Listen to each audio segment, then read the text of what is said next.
7 years old.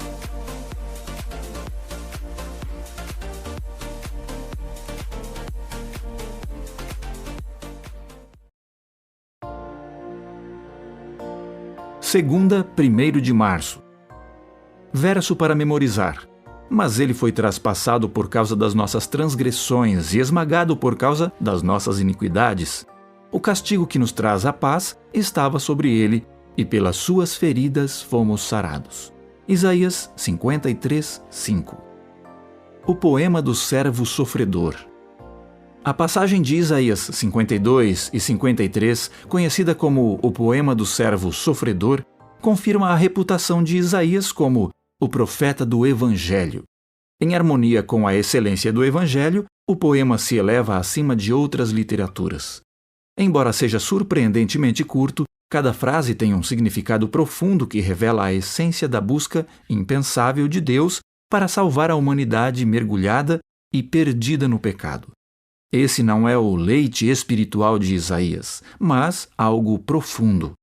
Ele já vinha preparando sua audiência ao desenvolver o tema messiânico desde o início de seu livro. Seguindo o curso geral da vida do Messias na Terra, o profeta havia começado com sua concepção e nascimento, apresentado sua identidade como rei da descendência de Davi, detalhado sua obra da restauração de Israel e o pacífico ministério de libertação da injustiça e do sofrimento. Em seguida, Isaías tinha revelado que o drama do Messias incluía o contraste da tragédia antes da exaltação. O poema do servo sofredor, então, sonda as profundezas dessa tragédia. Ouça Isaías 52 e 53. Acorde, acorde, ó Sião, e revista-se de força. Vista suas roupas finas, ó Jerusalém, cidade santa, porque os incircuncisos e imundos nunca mais entrarão em você. Levante e sacuda a poeira, ó Jerusalém cativa. Livre-se das correntes de seu pescoço, ó cativa filha de Sião.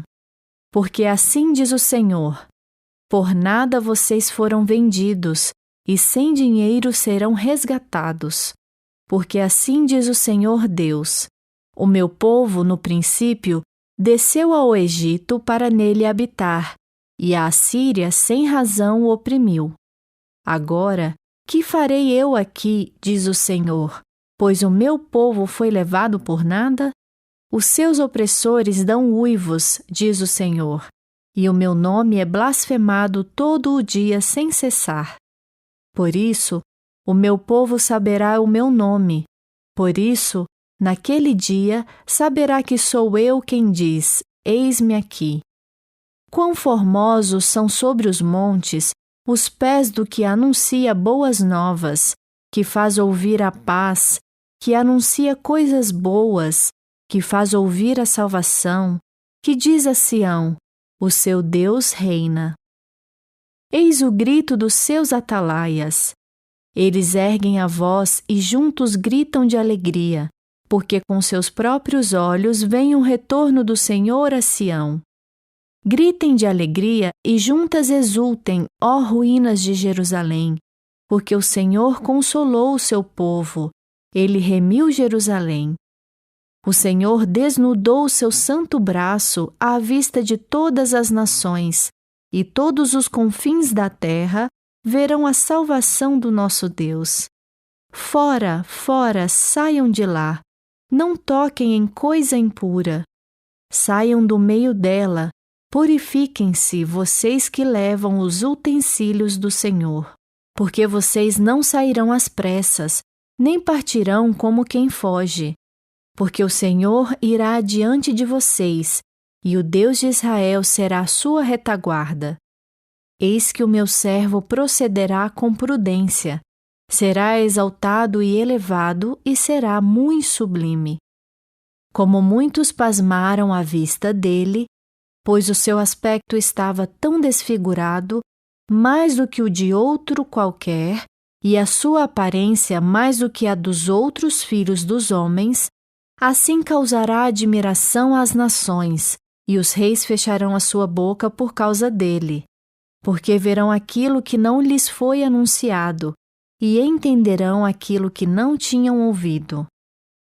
Quem creu em nossa pregação? E a quem foi revelado o braço do Senhor? Porque foi subindo como um renovo diante dele e como raiz de uma terra seca.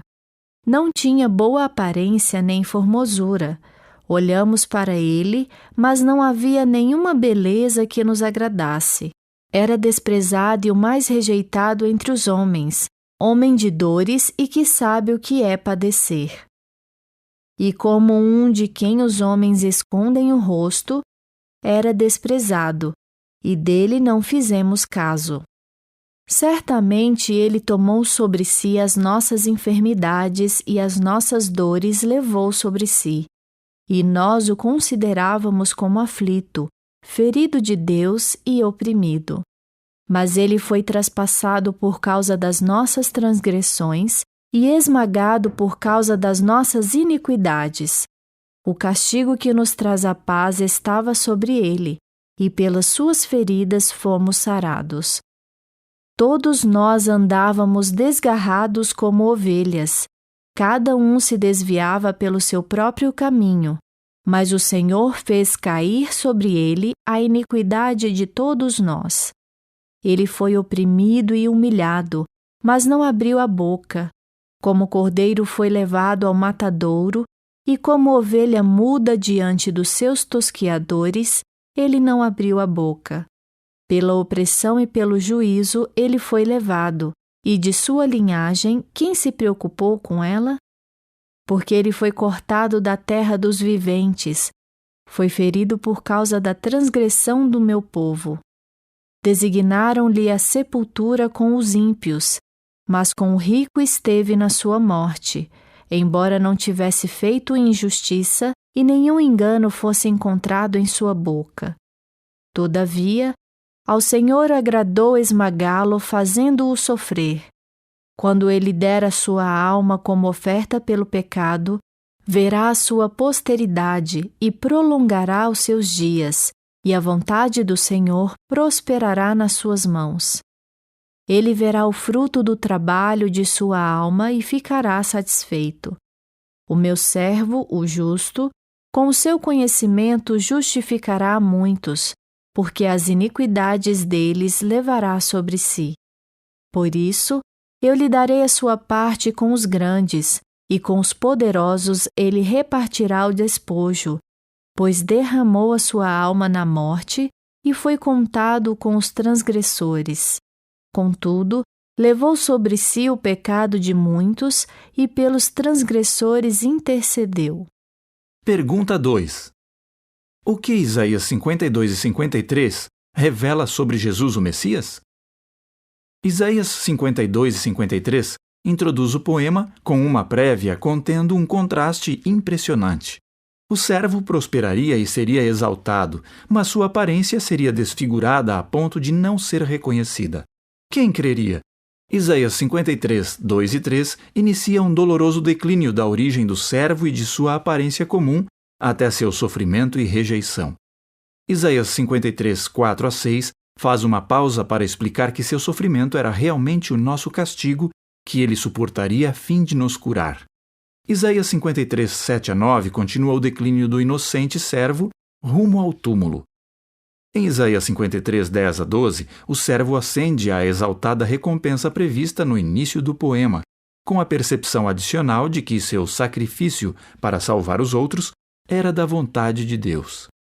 Compare esse poema com a estrutura de Vale de Filipenses 2, 5 a 11, na qual Jesus começa na forma de Deus, mas desce ao se esvaziar para assumir a escravidão da forma humana, humilhando-se até a morte de cruz, a mais humilhante das mortes. Portanto, Deus o exalta sobremaneira, para que todos o reconheçam como Senhor. Ouça Isaías 52, 13 a 53, 12. Eis que o meu servo procederá com prudência, será exaltado e elevado e será muito sublime. Como muitos pasmaram à vista dele, pois o seu aspecto estava tão desfigurado, mais do que o de outro qualquer, e a sua aparência mais do que a dos outros filhos dos homens, Assim causará admiração às nações, e os reis fecharão a sua boca por causa dele, porque verão aquilo que não lhes foi anunciado, e entenderão aquilo que não tinham ouvido. Quem creu em nossa pregação? E a quem foi revelado o braço do Senhor? Porque foi subindo como um renovo diante dele, e como raiz de uma terra seca. Não tinha boa aparência nem formosura. Olhamos para ele, mas não havia nenhuma beleza que nos agradasse.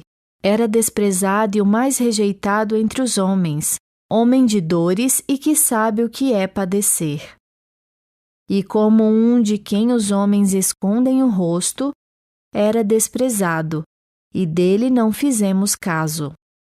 Certamente ele tomou sobre si as nossas enfermidades e as nossas dores levou sobre si. E nós o considerávamos como aflito, ferido de Deus e oprimido. Mas ele foi traspassado por causa das nossas transgressões e esmagado por causa das nossas iniquidades. O castigo que nos traz a paz estava sobre ele, e pelas suas feridas fomos sarados. Todos nós andávamos desgarrados como ovelhas, cada um se desviava pelo seu próprio caminho, mas o Senhor fez cair sobre ele a iniquidade de todos nós. Ele foi oprimido e humilhado, mas não abriu a boca. Como cordeiro foi levado ao matadouro, e como ovelha muda diante dos seus tosquiadores, ele não abriu a boca. Pela opressão e pelo juízo ele foi levado, e de sua linhagem, quem se preocupou com ela? Porque ele foi cortado da terra dos viventes, foi ferido por causa da transgressão do meu povo. Designaram-lhe a sepultura com os ímpios, mas com o rico esteve na sua morte, embora não tivesse feito injustiça e nenhum engano fosse encontrado em sua boca. Todavia, ao Senhor agradou esmagá-lo, fazendo-o sofrer. Quando ele der a sua alma como oferta pelo pecado, verá a sua posteridade e prolongará os seus dias, e a vontade do Senhor prosperará nas suas mãos. Ele verá o fruto do trabalho de sua alma e ficará satisfeito. O meu servo, o justo, com o seu conhecimento justificará a muitos, porque as iniquidades deles levará sobre si. Por isso, eu lhe darei a sua parte com os grandes, e com os poderosos ele repartirá o despojo, pois derramou a sua alma na morte e foi contado com os transgressores. Contudo, levou sobre si o pecado de muitos e pelos transgressores intercedeu. O que Jesus fez por nós e o que significam essas ações?